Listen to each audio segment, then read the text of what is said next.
Welcome to today's Soul Café. Let us introduce you to the community. I am Paco. I'm speaking from Austria. Hi, my name is Anupama. I'm speaking from India. Hello, everybody. I'm Granville, and I am joining you from South Africa.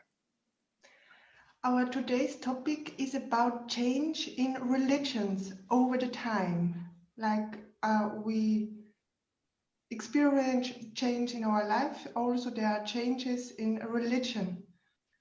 And I start with my insight I have about this topic in Christianity, where we can see in history there are a lot of change in Christianity and a lot of separate communities came from these changes, and also in unionism we experience these changes. And I feel because it is so important in our community to do our own healing work, our own inner healing work. These changes feel like faster. But I don't feel this is faster. We have not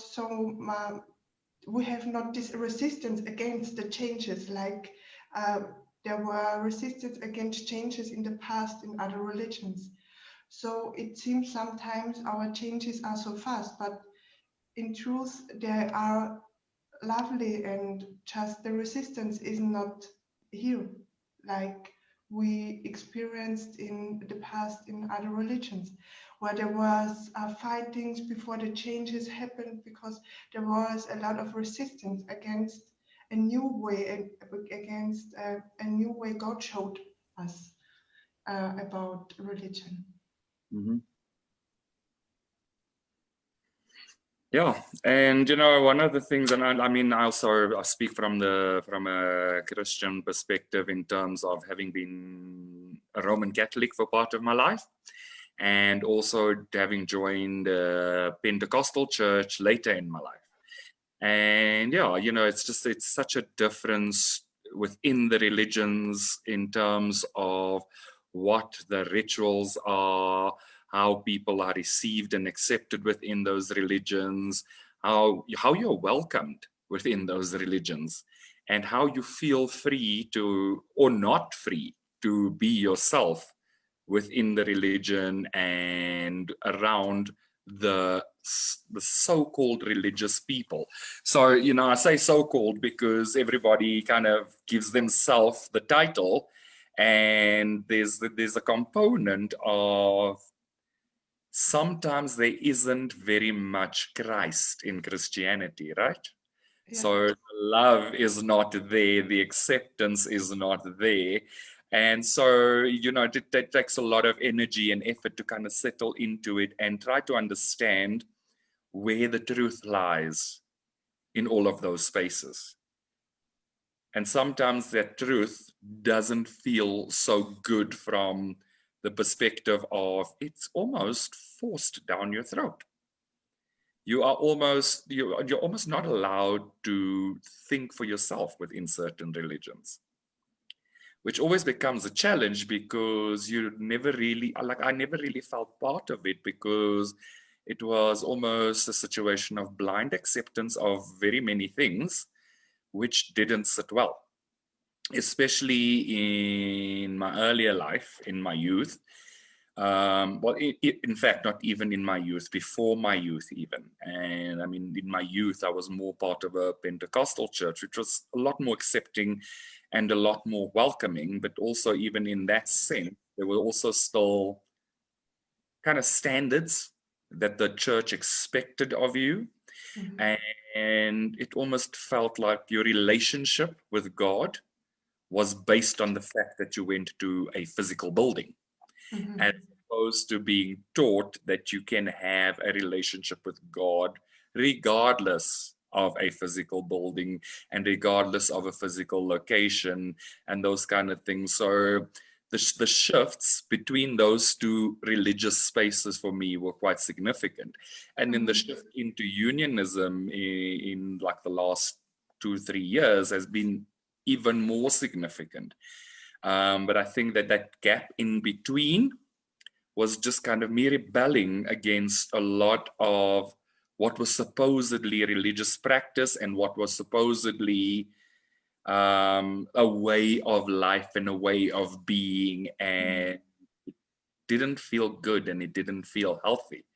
Whereas within unionism, it feels so much healthier, so much better. It feels like a good space to be in. It feels like a much more loving space to be in. And it's not because it is kind of controlled by a specific person or people. It is more that it is a healthy way of building your relationship with God and with yourself, and then with everybody else. Yes. That's the difference. There is no control. There is this space where we can learn to have our relationship with God. Mm-hmm. Absolutely. In the way we feel it with God, and not how you said this strict, how other people say you have to relate to God. You can explore it in yourself. And here we have just a space to learn it and then to share it with one another. Yes, absolutely. It does feel more spacious. It does feel more expansive because the element of control is gone. And so the change can be flow natural. Yes. And that's the big difference that feels sometimes so strange, because it is all things are so natural, and change is always something natural. Mm-hmm.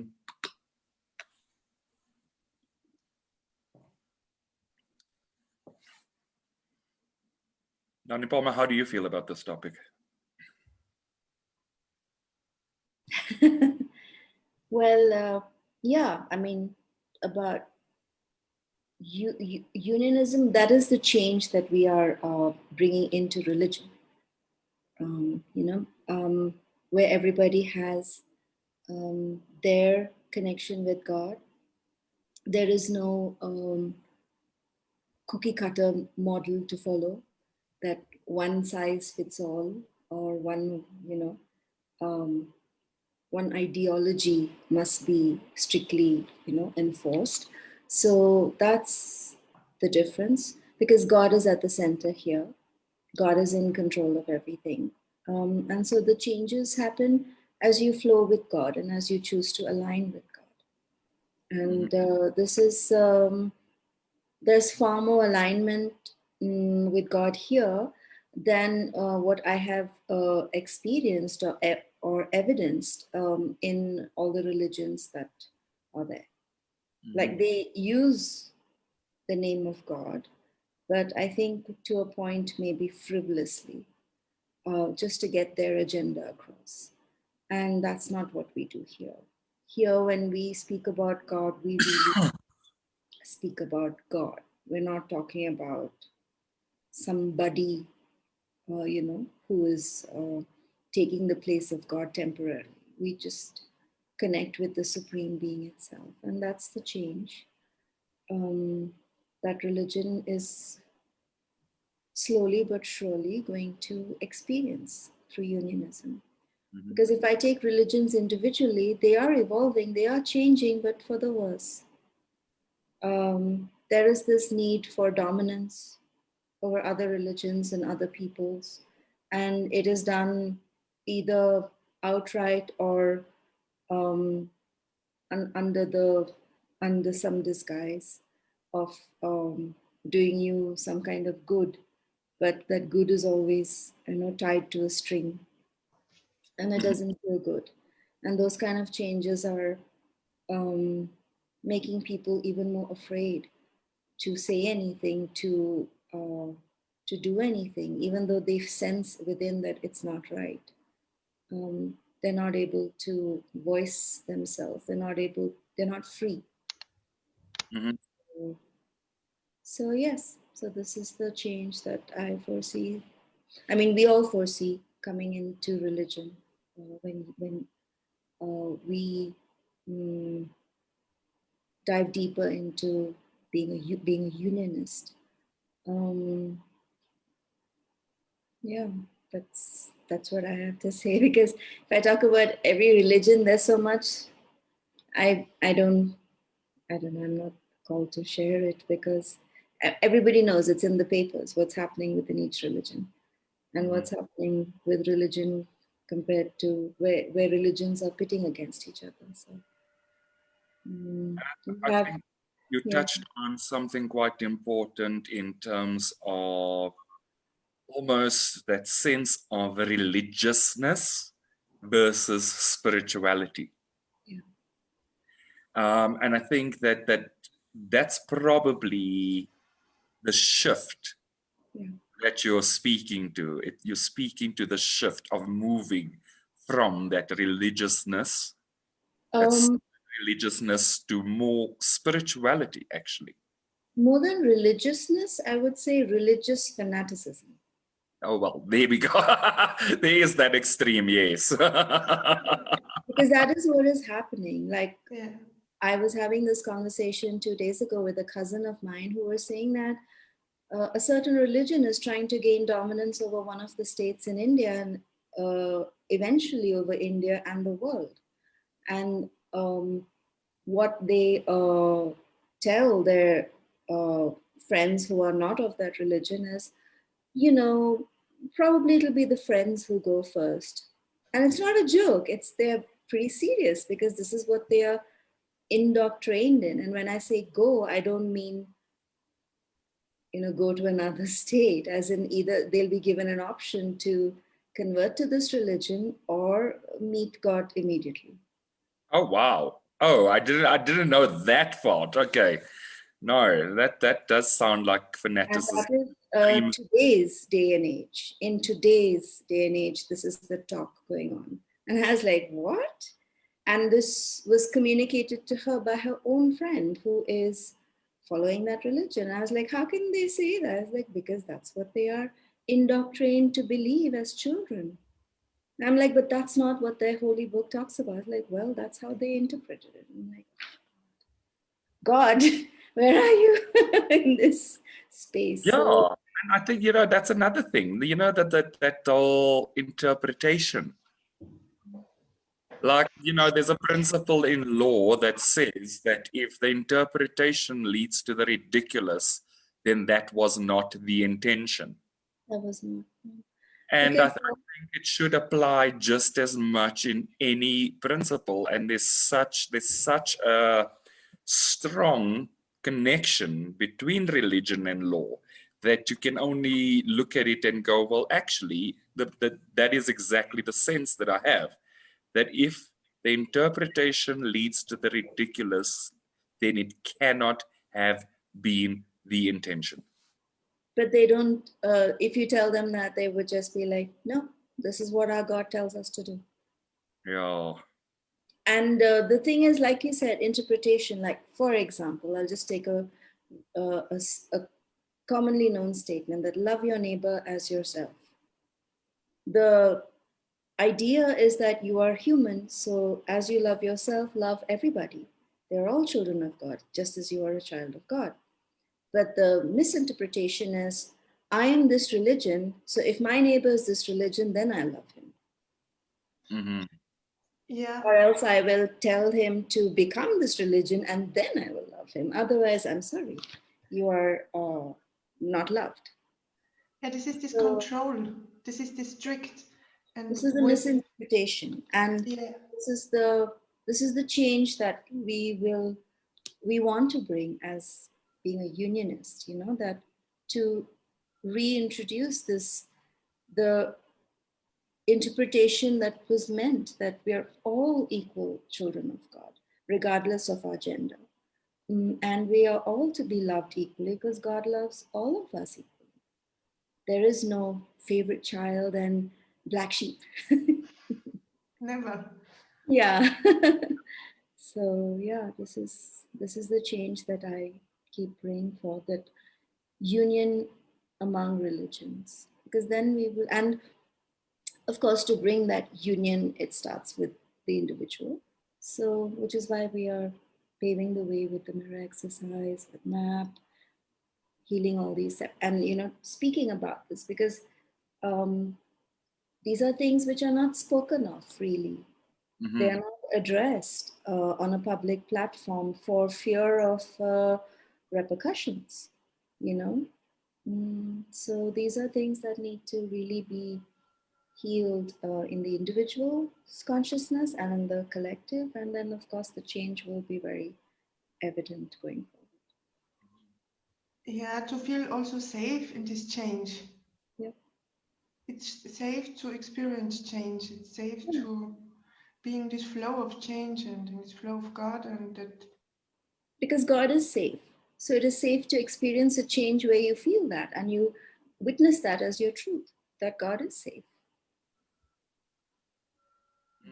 And you know what, I feel like it speaks to a part of our conversation last week, in that persecution energy, Yeah. which sometimes is quite entrenched and indoctrinated in religion and religious practices.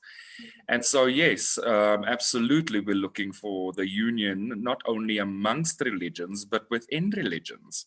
Because even within religions, there are those components of factionism and extremism that sometimes paint that religion and the people of that religion in a way that's actually not the almost mainstream or truth of that religion. Correct. So the extremists are always the ones publicized. Yeah. It's the loud one. You never quite find the middle of the truth, because those are the people that are not going to stand up with placards and banners and all sorts of other things And to burn stuff. kind of expound the truth of their religion, right? No, they're not. They're the peaceful ones. And that's another thing that we are also working to bring change, that because you're spiritual, that doesn't mean you need to take abuse. Because you're peaceful and you're not protesting and proclaiming and projecting and persecuting, because you're not doing that, that doesn't mean you have to take abuse from anybody. You can strongly stand for who you are, who you believe, and what you believe. Absolutely. From a place of love and peace. And yeah, it will take its process. Change is not necessarily sudden, but yeah, it's coming. You For know, sure. the nice thing is, and then, I always go back to it, that when it comes into our awareness, it's our opportunity to heal it, right? Yep, It's always absolutely. our opportunity to heal it. So even experiencing the contrast, if we don't live in the upset and we heal the upset when we're called to heal the upset, we just get closer and closer to the truth. Exactly. Yeah. Yeah, that's what I said. Like this change, of course, starts at the individual level. Because when you are aware, like, belonging to different uh, religious backgrounds and having different experiences, we know what's going on, and being in different countries, we know what is happening within our own countries. So healing that one by one is the way to move this forward, because if we have to initiate a conversation with people, it's not going to help till we are at peace and have accepted how the situation is now and moving towards the change. So the dialogue is within. Yeah. With the God within. It kind of goes back, just in terms of your point around being spiritual doesn't mean that you have to accept abuse. Is actually quite a strong stance, because we are taught to believe that you need to step back and you need to sit back and Exactly. turn the other cheek and all that stuff. But even even in the Bible, there are places where Jesus was like, I'm disciplining them whether they like it or not. Not. And if you're applying discipline from a place of peace, Yeah. then you are not aggravating and adding to the aggravation. Yeah. And they know all these statements, like they know that an eye for an eye makes the world go blind. But I don't know. It's like, let the blind follow the blind. I haven't heard the last part of that one. I know there's the whole eye for an eye mentality, but like I didn't know it extends to That's what the world go blind. that's what Mahatma Gandhi said. He said, if you believe in an eye for an eye, the whole world is just going to go blind. Each one taking out each one's eye. Like, who's going to see? What's left? And even about turn the other cheek, there's a beautiful explanation for it. I can't remember it off the top of my head, but there is a reason why Jesus said that. You know, to turn the other cheek. He didn't mean be abused. No, there was a reason, but I remember reading the explanation and seeing like, oh my God, how have people misunderstood this for so many years? But it's like one of those things that it's at the tip of your tongue, but it's just not coming out. Well, again, it goes back to the interpretation thing, right? It goes simply back to the interpretation. Like, it's not abuse. It's not that you slap me here. Okay, Granville, slap me here too. Exactly. There was no intention for that. It was not lie down and get walked on and walked on and walked on and walked on. It was more a situation of stand for your truth, and in your truth, you can be peaceful. Yes. But it doesn't mean that in your truth, being peaceful, you need to be abused. No, I think it was related to somewhere of knowing that if somebody slaps you, they are not coming from love, and therefore you turn the other cheek because you are not going to feed the ego. You are going to remember the divinity in your brother or sister. It was something on those lines, you know. Maybe if I find that explanation, I will share it next week or in the comments. But yeah, it was beautiful, and this is what I meant about, you know, the misinterpretation and then the misrepresentation of that misinterpretation. Yes. Years and years. So, the grand cover up. The cover, yes, the grand cover up. Yeah, I feel like this is they read these words with fear, and they interpret this with coming from fear and not from love and from power. From power. This is misinterpretation from a want to control people with fear. Yeah. So that the person who is conveying this will look as so powerful that they have got the message from God and I didn't. But this always comes from fear and control. And yes, you're so right. Like Granville says, you can stand in your truth and be peaceful in that and just say no. Absolutely. You don't need to be abused just because you're spiritual. We are transcending that also. That's the change also. You're giving them the opportunity to change their source, that they see when you just say no. It's enough to say no and stay in your peace here. Absolutely. Yeah, and believe. I feel, I honestly feel like us working on healing that separation at such a deep level is what will raise the collective consciousness around these things, because at the end of the day, we're healing separation from ourselves at our core, which means we are on a level, and probably inadvertently, when you don't quite see the reality shift so quickly, you are healing that separation at a collective level.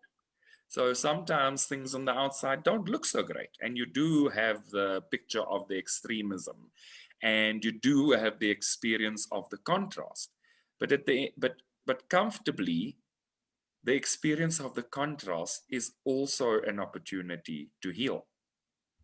because what you're doing is you're just powerfully stepping away from layers and layers and layers of illusion.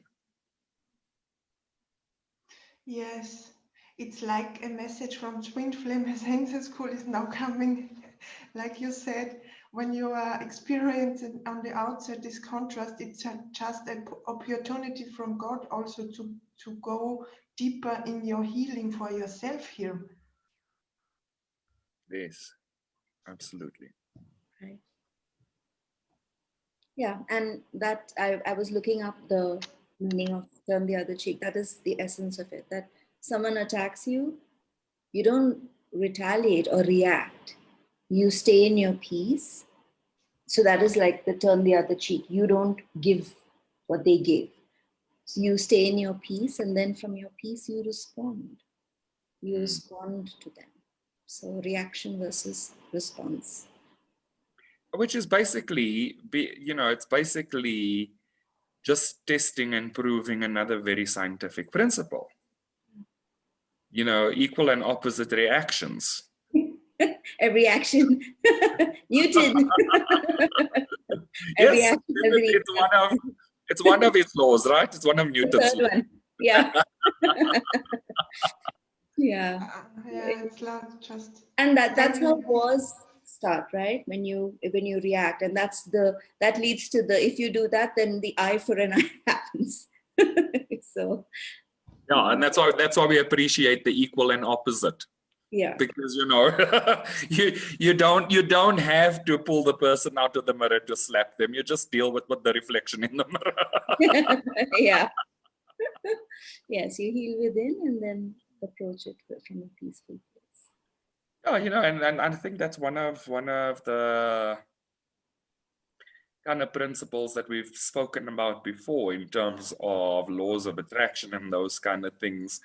And I think a funny thing that I remember you saying at some point, Anupam, and I can't remember if it was in Soul Cafe or if it was in an after church tea time, where you said the secret remained the secret. Yeah, I think it was in Soul Cafe. It did, and you know what? With due respect to them, there's another book now, The Greatest Secret, out now. I'm sure somewhere it feels like it's the mirror exercise that they're talking about. But you see what's happening here? What's happening in the world is just the call for a healthier way of being and living, and just getting closer to yourself. And so what happens is countless people are putting out self-help books and all sorts of other things, that's kind of trying to help people get back to themselves. Yeah. Because if we actually ignore the fluff about it and look at the core of it, what it's actually doing, it is teaching people to relearn love. Yes, and to love themselves. And people are becoming more aware, thanks to the internet, that they can do this. And inner child healing is no longer a secret. It's been revealed. This is the great expose. Yeah. We have a lot of people focus now on inner child healing and mirroring, and people do understand that, and of course we have experienced that trauma doesn't need to remain trauma for your entire life. We have mapped, but people are realizing that it is something they can heal and they can live their best life. And spirituality is slowly gaining momentum, because people are waking up.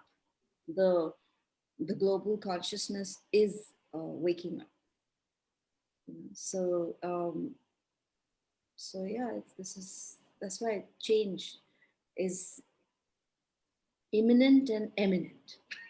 It's like one of the things that has always struck me is a quote that I read, and it's probably about 3 or 4 years now, and it basically just says there is always a breakdown before a breakthrough. Breakthrough, absolutely. Yeah. And the other one that I love, because initially it was like, I was like, what? But I said, change is the only constant. I was like, oh, okay. got it. You know? How can change be constant? But then that is the only thing that is constant, that, you know, evolution has to happen. Mm-hmm. It's the way of the world. That's another way to interpret Newton's laws, right? Every action, equal and opposite reaction. Laws, yeah. Paco, what were you going to say before we both interrupted you? Oh, sorry. I was saying about change, and Anupama said global, like the pandemic, it's also a change. It's like a spiritual timeout. God said, go to your room and think about what you've done for the whole year. Time out. All my children, go back to your rooms and, you know, think about what you've done. Love yourself. Yeah. Get a good Did you feel good about what you did? No, love yourself. And till you love yourself, I'm going to keep you at home. You're grounded. Global grounding. Everyone's sitting at home and like twiddling their thumbs, like, and literally facing the wall. I mean, I've heard that that's how sometimes, you know, people are grounded, that go sit in the corner or face the wall. I mean, I know it from the cartoon Dennis the Menace. Yes. I don't know if you're familiar. He was always grounded and made to go sit in the corner facing the wall.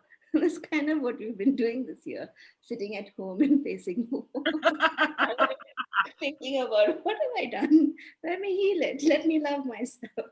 Yeah, that's true. You know, I have to agree with you that, you know, regardless of some of the not so great circumstances of 2020, it was an opportunity to actually sit down and pay attention.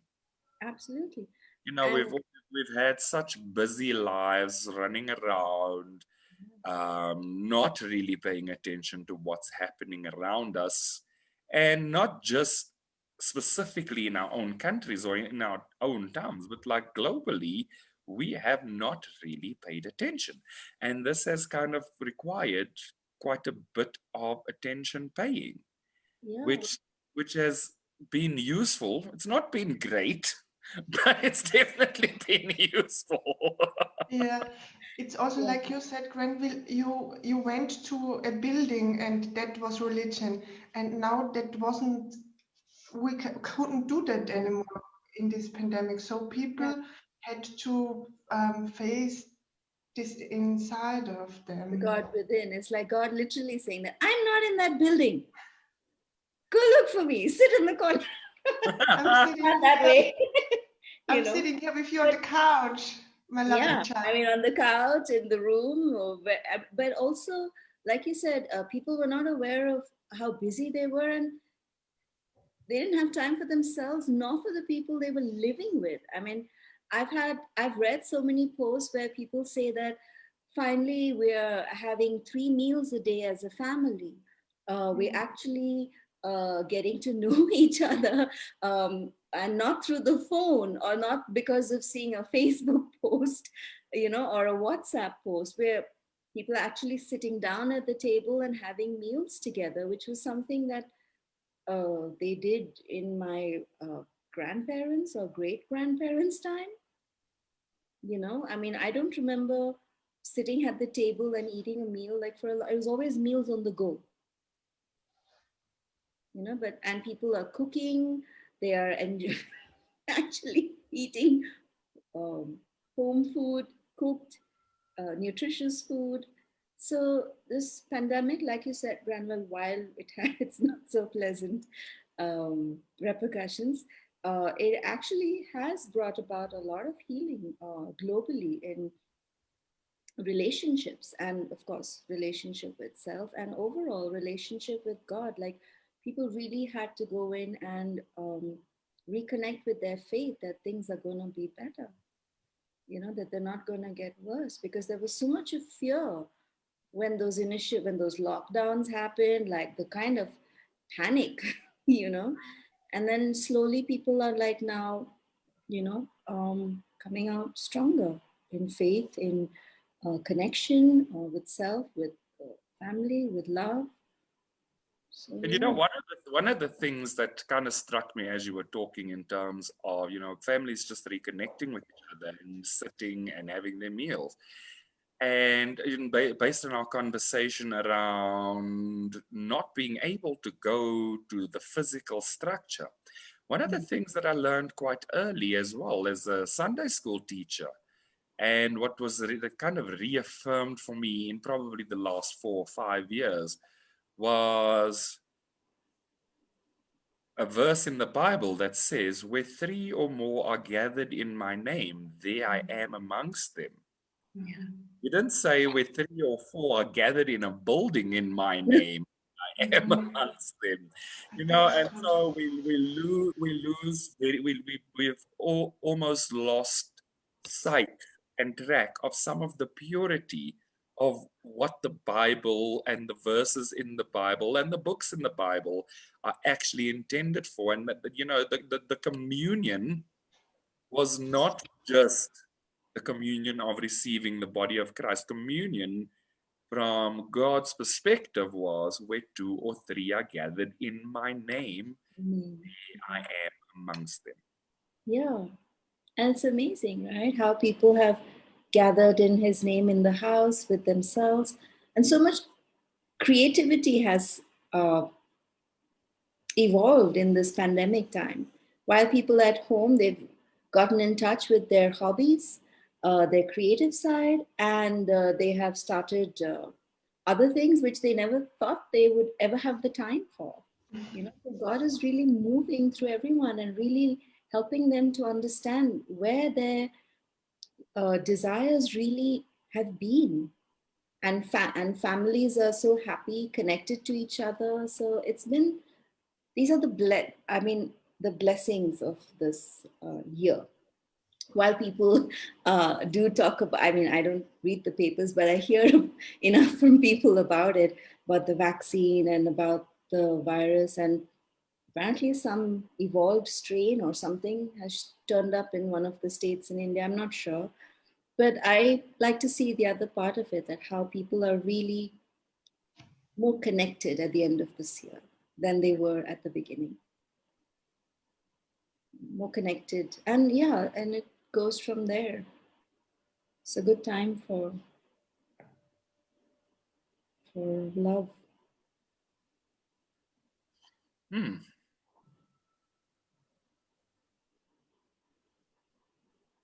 Yeah, it's definitely a good time for love. It just requires us to look beyond the illusion of the crazy right now.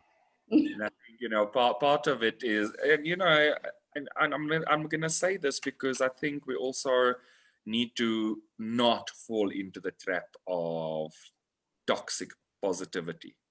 No. Where there's an upset or a negative feeling Yeah. or a negative emotion, it's still important to look at it. Yeah. It's still important to acknowledge it. It's important to still heal it, because ignoring it doesn't allow it to pass as quickly as you acknowledging it and healing through whatever that emotion is presenting to you, which is literally the way of unionism. Yeah. Yeah. It's just teaching us to be so much more unified with ourselves and within ourselves, and therefore with God, and therefore with love itself. And we cannot ignore, you know, that call to love. You can only ignore it for so long, right? Before Yeah. it starts to become a scream, and before it actually starts to become something that actually is all you can focus on. And that's why, like, you know, again, I'll go back to, when it comes into your awareness, it's the perfect opportunity.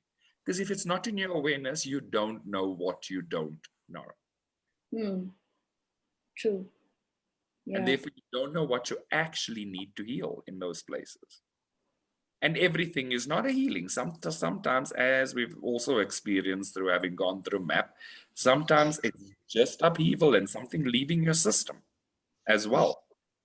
And sometimes I think that we misinterpret certain physical things. Like, for instance, crying. Crying is not necessarily a space of upset. It's actually more a space of upheaval. It's something leaving your system. Because it's not that you actually drink in the tears through your eyes. You let out the tears through your eyes. Yeah. I always feel relieved. Yeah. And also sometimes people do cry out of happiness, like, you know, that. Yeah. That too, you know, there's always a process of purging to make space for new energy. New energy, absolutely. Yeah, you know, and I think that's one of the things that we've kind of lost sense of, because we think purging is a bad thing, because it's been one of those things where religions have fought against each other and kind of purged the outskirts of the opinion, and you know, those kind of things. And yet it's one of the most natural things to do. Yep. It's literally one of the most natural things to do. Where there's an overflow, it needs to flow out. Yep. But we kind of lose sight of that unity of what our bodies actually do, because our bodies do some amazing things that we kind of need to sit back and understand and pay attention to. Yeah, that's kind of why we had 8 months to do that, 8 or 9, and now it's time. 9 months, I guess, maybe 9 months, and now it's time for the birth, the rebirth. Like, now it's time for things to pick up. And you know, one of the nice things is that, like, in this year, there was also just, you know, the Roman Catholic Church accepting same-sex marriage. You know, that was quite a significant shift. Absolutely. Yeah. You know, so even in that sense, there is still evolution happening within and across religions, even where we see the publicity of the extremism or the fanaticism.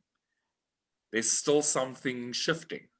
The collective consciousness is shifting to a way of life that's kind of more inclusive. Yes. And, you know, regardless of what it looks like and how on the outside and what actually brings up those conversations, the conversations are brought up. The shift is brought up. The direction is changing. Yes. There's a lot of purging happening of ego. Yeah. It was necessary. It was time, right? Yeah, totally. It's time. Been And asking for it. falling in our heaven on earth, and we're not going to live in the contrast. We refuse. And we don't have to control it. We just need to heal it. Yeah. Yeah. That's why it's always starts with the individual. Once it's in our awareness, the awareness itself is like the first step of the healing. And then we purge the upset, love ourselves, release it, upheave it. And you know, it goes back, it goes to one of Shaleia's posts where she said, you know, it is only God that opens doors, and it is only God that closes doors. Yes. And we can release the control and heal where we need to heal, and surrender to the process. True. Something I read today, it was a quote someone shared, that God may not have sent the storm, but God is in control of the storm. So, may not have started the storm, I think, but God is in control, because God is always in control. Yeah. Nobody can out control. That's not a word, but I'm just using it for reference. What was that word? Out control. Out control, God. Oh, that's cool. Yeah, me helps here to be present with myself always in the now, to focus on myself and be compassionate with myself at first, like in the last Sunday service. It was beautiful. Be compassionate always with myself first and focus on myself and being true to my true feelings. And when I'm I feel upset about change. Mhm. I'm just being patient, being true to myself here, that I'm upset about the change. And what's funny is, what helped me a lot with being upset about the change, about changing something, when I worked through upsets about new technology. Okay. Because I have to learn something new. At the beginning, it was, oh my God, all these new things. And I just worked through my upsets about change. And new technology helped me here a lot. And so now I'm feeling like in my, when I was younger, I like it, and I'm looking forward to learn something new. So this helped me healing my upset against change in the big. I'm not afraid about change anymore, because I feel that change brings something better for me. Yeah, I totally agree with you. Like, one reason why we resist change is because we're taught that it's a risk, that it may not always turn out for the good. And I had resistance to change too. I was like, why do I need to change? Can't he just show up? You know, can't my twin flame just show up? Like, why do I have to do this? But I'm so Yeah. happy for the change, like, you know, because I didn't realize who I am, and that I did not know who I really am. So change is beautiful, and if you do it with God, Yeah. God has to be at the center of everything, as it was always intended to be. Oh, and you know, that beauty in the change will be reflected in our reality, Absolutely.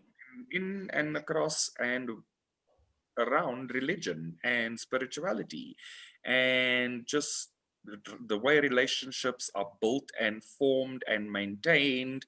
You know, the more we embrace the change that brings us closer to love, Yeah, the more it will reflect in our reality. absolutely. And God is that love. So win-win. Win-win. All guns blazing. Awesome. How are you both feeling right now? Is this feeling complete to you? Mhm. Yes. Yes. Yeah, feels complete to me as well. Yeah. Yeah, I want to thank you all. I want to thank you for it was a really great conversation, and I feel like we just had a super time having this conversation. Yeah. And we thank everybody for joining us, and we would like to invite them to like and subscribe to our Church of Union YouTube channel. You will find all our previous soul cafes and any other live discussions that we've had in the Unionism Spiritual Discussion Group, as well as some of the Twin Flames Universe live conversations. And we look forward to seeing all of you next week for another Juicy Soul Cafe. Yes. Thank you, everyone. Thank Bye-bye. you. Bye. Bye-bye.